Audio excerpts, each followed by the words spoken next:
ಪ್ರದೀಪ್ ಕುಮಾರ್ ಒಂದು ಕಾಂಗ್ರೆಸ್ ಪಕ್ಷದ ಒಂದು ಕಾರ್ಯಕರ್ತರಾಗಿದ್ದೇನೆ ಮತ್ತು ಬೀದರ್ ಜಿಲ್ಲೆಯ ಸೈಂಟ್ ಪಾಲ್ ಮೆಥೋಡಿಕ್ ಚರ್ಚ್ ಗಾದ್ಗೆ ಸರ್ಕಲ್ನ ಡೆಲಿಗೇಟ್ ಆಗಿದ್ದು ಸುಮಾರು 13 ಊರಿನ ಮೇಲೆ ಒಂದು ಡೆಲಿಗೇಟ್ ಆಗಿದ್ದೇನೆ. ಈ ಒಂದು ದಿವಸ ನಾವಿಲ್ಲಿ ಬಂದಿರುವ ಕಾರಣ ಏನಂದ್ರೆ ನಮ್ಮ ಕ್ರೈಸ್ತ ನಿಗಮ ಮಂಡಳಿ ಕಳೆದ ವರ್ಷ 2025-26ನೇ ಸಾಲಿನಡಿಯಲ್ಲಿ ಏನು ಹಣ ಬಿಡುಗಡೆ ಮಾಡಿದೆ ನಮ್ಮ ಸರ್ಕಾರ 85 ಕೋಟಿ ರೂಪಾಯಿ, ಆ ಅನುದಾನ ನಮ್ಮ ಕ್ರೈಸ್ತ ಜನರಿಗೆ ತಲುಪಿಲ್ಲ. ಆ ವಿಷಯಕ್ಕಾಗಿ ನಾವು ಬಂದಿರುವಂತದ್ದಾಗಿದೆ.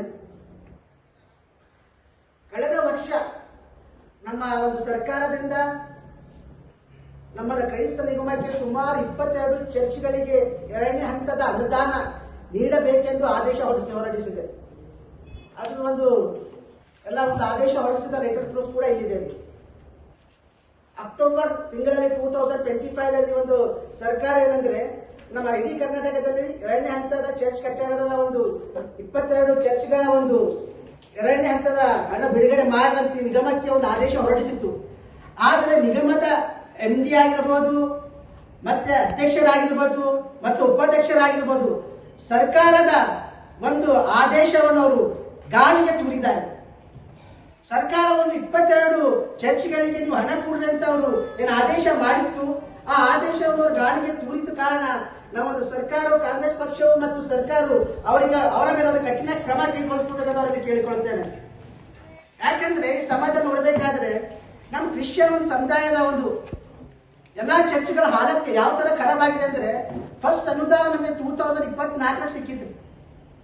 ಅದು ಹಣ ಸಿಕ್ಕಿದ ನಂತರ ನಾವೇನ್ ಮಾಡಿದೆವು ಅಂದ್ರೆ ಎಲ್ಲಾ ಇದ್ದಿನ ಚರ್ಚ್ಗಳು, ಚೋಲ ಇದ್ದಿನ ಚರ್ಚ್ಗಳು ರಿನೋವೇಷನ್ ಸಲುವಾಗಿ ಎಲ್ಲ ಟೀಮ್ ತೆಗೆದು ಒಳದಿ ಮಟ್ಟಿ ಎಲ್ಲ ನಾವು ಕೆಲಸ ಪ್ರಾರಂಭ ಮಾಡಕ್ ಸ್ಟಾರ್ಟ್ ಮಾಡಿದೆವು.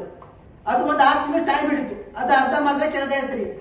ಅದ ನಂತರ 2ನೇ ಅನುದಾನ ಸಲುವಾಗಿ ಇನ್ಸ್ಪೆಕ್ಷನ್ ಬಂದ್ರು, ಎಲ್ಲಾ ಒಂದು ಪೇಪರ್ ವರ್ಕ್ ನೋಡಿದ್ರು, ಕೆಲಸ ನೋಡಿದ್ರು, ಫೈಲ್ ಮಾಡಿದ್ರು, ಆಮೇಲೆ ಗೌರ್ಮೆಂಟಿಗೆ ಕಳಿಸಿದ್ರು, ಎಲ್ಲ ವೇಟ್ ಮಾಡ್ತೇವೆ. ಮತ್ ನಾವು ವೇಟ್ ಮಾಡ್ತಿದ್ದೇವೆ. ನಾವು ವೇಟ್ ಮಾಡ್ಕೊತ ಕುಂತಕ್ಕೆ 2ನೇ ಅನುದಾನ ಯಾವಾಗ ಬರ್ತದೆ ನಾವು ವೇಟ್ ಮಾಡ್ಕೊತ ಕುಂತಿದ್ದೇವೆ. ಆದ್ರೆ ಸರ್ಕಾರ ಅವ್ರ ಅನುದಾನ ನೀಡಿದ್ದಾರೆ. ಬಟ್ ಇವ್ರು ಯಾರಂದ್ರೆ ನಿಗಮದ ಒಂದು ಅಧಿಕಾರಿಗಳು ಅವರ ಸ್ವಂತ ಲಾಭಕ್ಕಾಗಿ, ಅವರ ಸ್ವಂತ ಸ್ವಾರ್ಥತೆಗಾಗಿ ಆ ಅನುದಾನ ನಮ್ಮ ಚರ್ಚ್ಗಳಿಗೆ ಬಿಡುಗಡೆ ಮಾಡಿದ್ರು. ನಾವು ವಿಶೇಷವಾಗಿ ನಿಗಮದ ಅಧ್ಯಕ್ಷರಿಗಾಗ್ಲಿ, ಮತ್ತೆ MDಗಾಗ್ಲಿ, ಮತ್ತೆ ಉಪ ಕಾರ್ಯದರ್ಶಿಗಳಾಗಿರುವಂತ ಸಂಜಯ್ ಜಾಗಿ, ವಿಶೇಷವಾದ ಸಂಜಯ್ ಜಾಗಿದವರು, ಅವರು ನಮ್ಮ ಜಿಲ್ಲೆದವರೇ ಆಗಿದ್ದಾರೆ. ಅವರು ನಮ್ಮ ಕ್ರೈಸ್ತ ನಾಯಕರನ್ನ ನಾವು ಹೇಳ್ಕೊಳ್ತೇವ್ರಿ ನಮ್ಮ ಕಾಂಗ್ರೆಸ್ ಪಕ್ಷದಲ್ಲಿ. ಅವ್ರ ಮೇಲೆ ನಮ್ಗೆ ಬಹಳ ಭರವಸೆ ಇದೆ. ಅವ್ರು ಕಳೆದ ವರ್ಷ ಒಂದು ಈ ಪದವಿಯಲ್ಲಿ ಬಂದಿದ್ರು, ಒಂದು ಏನಂದ್ರೆ ಉಪಾಧ್ಯಕ್ಷರ ಪದವಿ ತಗೊಂಡು ಬಂದು ಆಫೀಸ್ಗೆ ಬಂದ್ರು. ನಾ ಖಾವುಂಗ ನಾ ಖಾನೆ ದೂಂಗ ಎಂಬ ಒಂದು ಮಾತಾಡಿದ್ದಾರೆ. ನಾ ಖಾವುಂಗ ನಾ ಖಾನೆ ದೂಂಗ ಎಂಬ ಮಾತು ದೊಡ್ಡ ದೊಡ್ಡ ಭಾಷಣಗಳು ಹೇಳಿದ್ರು ಅವರೆಲ್ಲ. ಬಟ್ ಏನ್ ಮಾಡಿದ್ರು ಅವರು, ನಮ್ಗೆ ಕೇಳಿ ಬಂದಿದ್ದ ಪ್ರಕಾರ ಅವ್ರು ಭ್ರಷ್ಟಾಚಾರದ ಸಲುವಾಗಿ ಹಣ ಬಿಡುಗಡೆ ಮಾಡೆಂಬ ಮಾತು ನಮ್ಗೆ ಕೇಳಲ್ಪಟ್ಟಿದ್ದೇವೆ.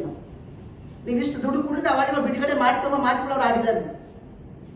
ಸೊ ಇವತ್ತಿನ ನಮ್ದು ಕ್ರೈಸ್ತರ ಒಂದು ಚರ್ಚ್ಗಳು ಹಾಲತ್ ಹಿಂಗಿದೆ ಅಂದ್ರ, ಕಳೆದ 2 ವರ್ಷದಿಂದ ಚರ್ಚಿನಲ್ಲಿ ಮಳಿ ಬಿದ್ದರೆ ಒಳಗೆ ನೀರು ನಡೆದವ್ರಿ.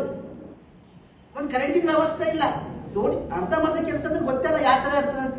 ಛತ್ ಬಿದ್ದ ಮೇಲೆ ಲೈಟ್ ಪೈಪ್ ಮಾಡೋದಿರ್ತದ, ಕೆಳಗ ಫ್ಲೋರಿಂಗ್ ಮಾಡೋದಿರ್ತದ, ಗಿಲೋ ಮಾಡೋದಿರ್ತದ. ನಾವು ಚರ್ಚ್ ಅಂದ್ರೆ ಎಲ್ಲ ನಮ್ಮ ಕ್ರೈಸ್ತರಲ್ಲಿ ಒಂದು ಪರಿಶುದ್ಧವಾದ ಸ್ಥಳ ಇದೆ. ನಾವು ಪ್ರತಿ ವಾರ 2 ಸಲ 3 ಸಲ ಚರ್ಚಿಗೆ ಹೋಗಿ ಆರಾಧನೆ ಮಾಡುವಂತ ಪವಿತ್ರವಾದ ಸ್ಥಳ. ನಮ್ಮ ನಾಯಕರು ನಿಗಮದಾಗಿ ನಮ್ಮ ನಾಯಕರಿಗೆ ಕೊಟ್ಟಂತ ನಾಯಕರು ಕೂಡ ಕ್ರೈಸ್ತರೇ ಆಗಿದ್ದಾರೆ. ಅವ್ರಿಗೆ ನಾಚಿಕೆ ಬರಬೇಕು ಅವ್ರು ಮಾಡಿರುವಂತ ಕೆಲಸಕ್ಕ. ಒಂದು ಚರ್ಚಿನ ಮೇಲೆ ಅವ್ರು ಒಂದು ರಾಜಕೀಯ ಮಾಡ್ತಾರ, ಚರ್ಚಿನ ಮೇಲೆ ಅವ್ರು ಈ ತರ ಕೆಲಸ ಮಾಡ್ತಾರೆ. ಅವ್ರೊಂದು ಕ್ರಿಶ್ಚಿಯನ್ ಎಲ್ಲ ಅವ್ರಿಗೆ ಏನೋ ಕಷ್ಟ ಬಂದ್ರೆ ಏನಾದ್ರೂ ಚರ್ಚಿಗೆ ಹೋಗಿ ಆರಾಧನೆ ಮಾಡಿ ಸಂಡೆ ಕೂಡ ಅವ್ರು ಚರ್ಚಿಗೆ ಬರ್ತಾರ್ರಿ. ಸೆಂಟ್ರಲ್ ಚರ್ಚಿಗೆ ಬರ್ತಾರೆ, ಮದ್ರಿ ಚರ್ಚಿಗೆ ಆಲ್ರೆಡಿ ಚೋಳಾದಲ್ಲಿ ಹೋಗ್ತಾರೆ. ಹಳ್ಳಿ ಊರ್ಗಳಲ್ಲಿ ಇರಂತ ಚರ್ಚ್ಗಳು, ಸಣ್ಣ ಸಣ್ಣ ಚರ್ಚ್ಗಳು ಹೊರಗೆ ಕುಂತಿದ್ದೆವು. 2 ವರ್ಷ ಆಯ್ತು. 2 ಮಳಿಗಳು ಹೋದು, 2 ಬಿಸಿಲು ಹೋದು. ನಮ್ಗೆ ಹೇಳ ನಾಚಿಕೆ ಬರ್ತಾ ಇದೆ. ಅದು ನಾವು ಬೇರೆ ಮೇಲೆ ನಾವು ಪಕ್ಷದ ಮೇಲೆ ಹಾಕ್ತಾ ಇಲ್ಲ.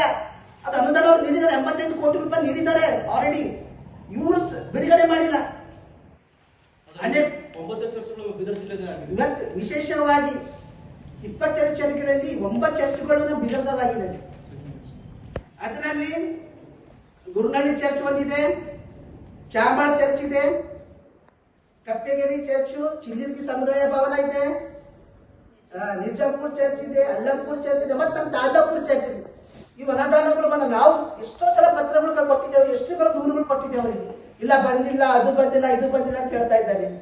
ಸೊ ನಾ ಪಕ್ಷದ ಎಲ್ಲ ಒಂದು ಸೀನಿಯರ್ ಕೂಡ ನಾ ಹೇಳಕ್ಕೆ ಇಷ್ಟಪಡ್ತೇನೆ ಅಂದ್ರೆ, ಪಕ್ಷದಲ್ಲಿ ನೀವು ಯಾರಿಗೆ ಏನಾದ್ರೂ ಹುದ್ದೆ ಕೊಡ್ಬೇಕಾದ್ರೆ ಸರ್ ಯೋಚನೆ ಮಾಡಿಕೊಡಿ.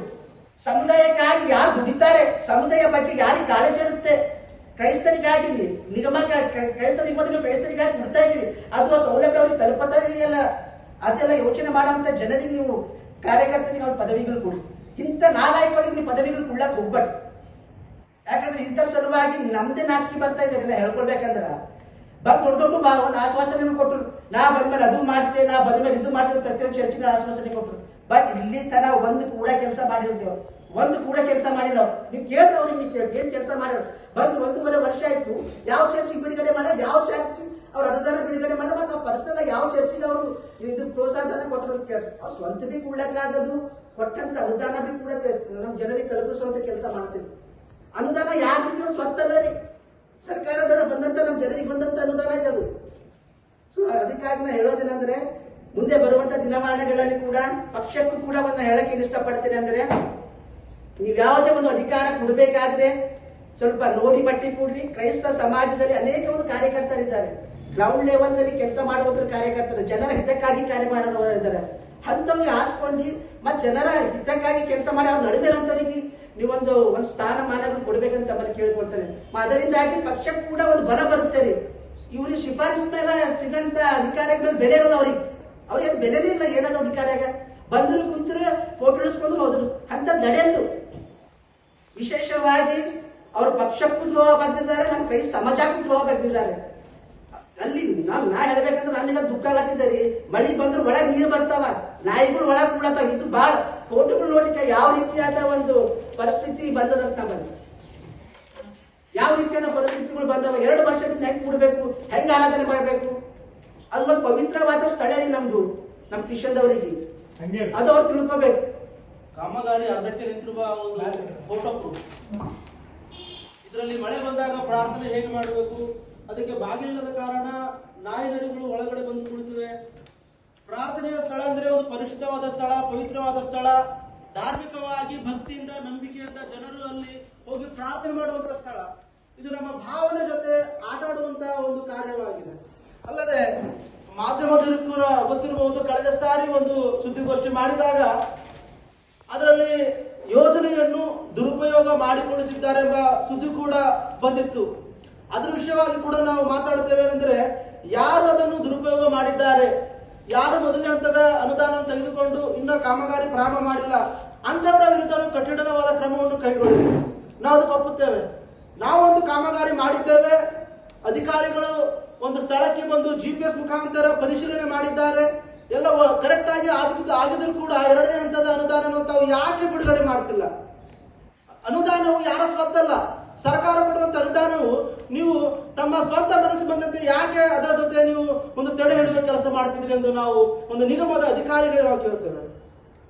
ಅದಕ್ಕೋಸ್ಕರ ನಮ್ಮ ಮನವಿ ಇದೆ ಏನೆಂದರೆ, ಆದಷ್ಟು ಬೇಗ ತಾವು ಅದರ ಬಗ್ಗೆ ಗಮನ ಹರಿಸಿ, ವಿಶೇಷವಾಗಿ ಸರ್ಕಾರಕ್ಕೆ ಮನವಿ ಮಾಡುತ್ತೇವೆ, ಅದರ ಬಗ್ಗೆ ಗಮನ ಹರಿಸಿ ಆದಷ್ಟು ಬೇಗನೆ ಅನುದಾನವನ್ನು 2ನೇ ಹಂತದ ಅನುದಾನವನ್ನು ಬಿಡುಗಡೆ ಮಾಡುವಲ್ಲಿ ತಾವು ಕ್ರಮ ಕೈಗೊಳ್ಳಬೇಕು. ಯಾಕಂದ್ರೆ